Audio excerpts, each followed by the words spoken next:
D'accord, merci Ali. En tout cas, je voudrais me réjouir avec mon voisin de son optimisme, de son enthousiasme. Mais je voudrais aussi m'interroger. Tout à l'heure, j'ai cru entendre qu'il était vraiment indiscutable les retombées au niveau des régions. C'est à ce niveau que je voudrais me décaler de lui. Nous sommes bien en 2025. Tout à l'heure, il a pris l'exemple sur sa région. Je vais prendre l'exemple sur ma propre région aussi pour montrer le contraire. Moi, je suis du département de Guéyo, de la région de l'Andawa. Nous sommes bien en 2025. Ali, je ne sais pas s'il y a un autre département en Côte d'Ivoire, mais en 2025, où je vous parle, il n'y a aucune voie d'accès par bitume à un grand département de production de cacao, de café, de toutes les cultures. Gagnoa, Guéyo, nous sommes en de kilomètres, point de bitume. Soubré, Guéyo, point de bitume. Lakuta, Guéyo, point de bitume. Sana, Guéyo, point de bitume. Et là-bas, les populations souffrent. Aujourd'hui, quelqu'un est malade, pour l'évacuer sur Gagnoa, c'est difficile. L'évacuer sur Sassandra, c'est difficile. Sur Soubré, c'est difficile. Mais quand on parle de l'indice de développement humain, c'est tout ça. Donc je ne sais pas si le PNUD allait sur le terrain pour voir les réalités de là-bas, mais je ne sais pas où je vous parle.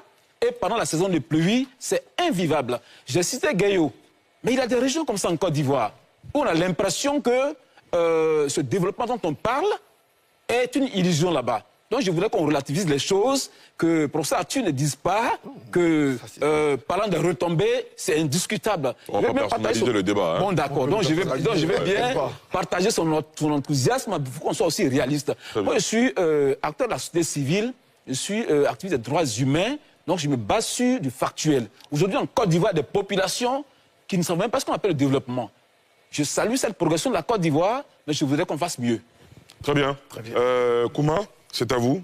Kouma Madassa, allez-y. Merci beaucoup, Ali. Je voudrais déjà, on va dire, recadrer un certain nombre de choses. Allez-y.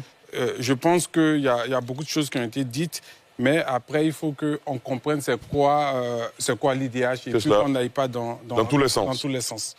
L'IDH, c'est un indicateur national.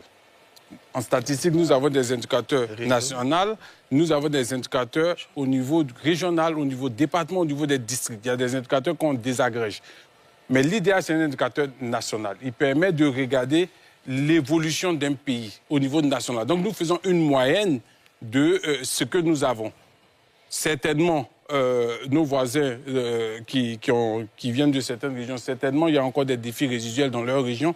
Mais c'est une moyenne. Donc, c'est regarder comment nous avons évolué toutes les régions prises ensemble. Donc, déjà, sur ce point, il faut qu'on le comprenne.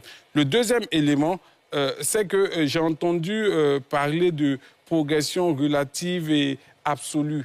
Et l'exemple qu'on m'a pris, c'est on était 144e mondial en 2020. Il faut dire que l'IDH... 144e en 2000. En 2000, oui, en 2000 plutôt. Donc il y a 25 ans. Exactement. Il faudrait dire que l'IDH est un indicateur de stock. Un indicateur de stock, ça veut dire quoi? Il embarque le passé avec lui. Donc qu'est-ce que l'IDH fait? Je prends un sous-indicateur très simple, la durée moyenne de scolarisation. C'est pour tous ceux qui ont plus de 25 ans. On veut voir, ils ont fait combien d'années à l'école. Donc, on prendra M. Djarasouba, on va prendre M. Kouma, on va prendre toutes les personnes qui ont plus de 25 ans. Et puis, on va leur poser la question, pour faire simple, hein, on va leur poser la question, vous avez fait combien d'années à l'école?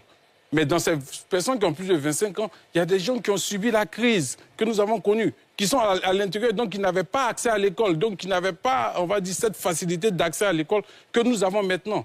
Donc, ce qui se passe, c'est que quand cet indicateur il évolue, ça voudrait dire que les nouvelles personnes qui ont 25 ans ont plus d'accès, ont plus de possibilités d'aller à l'école. Et c'est là que l'effort du gouvernement est à saluer.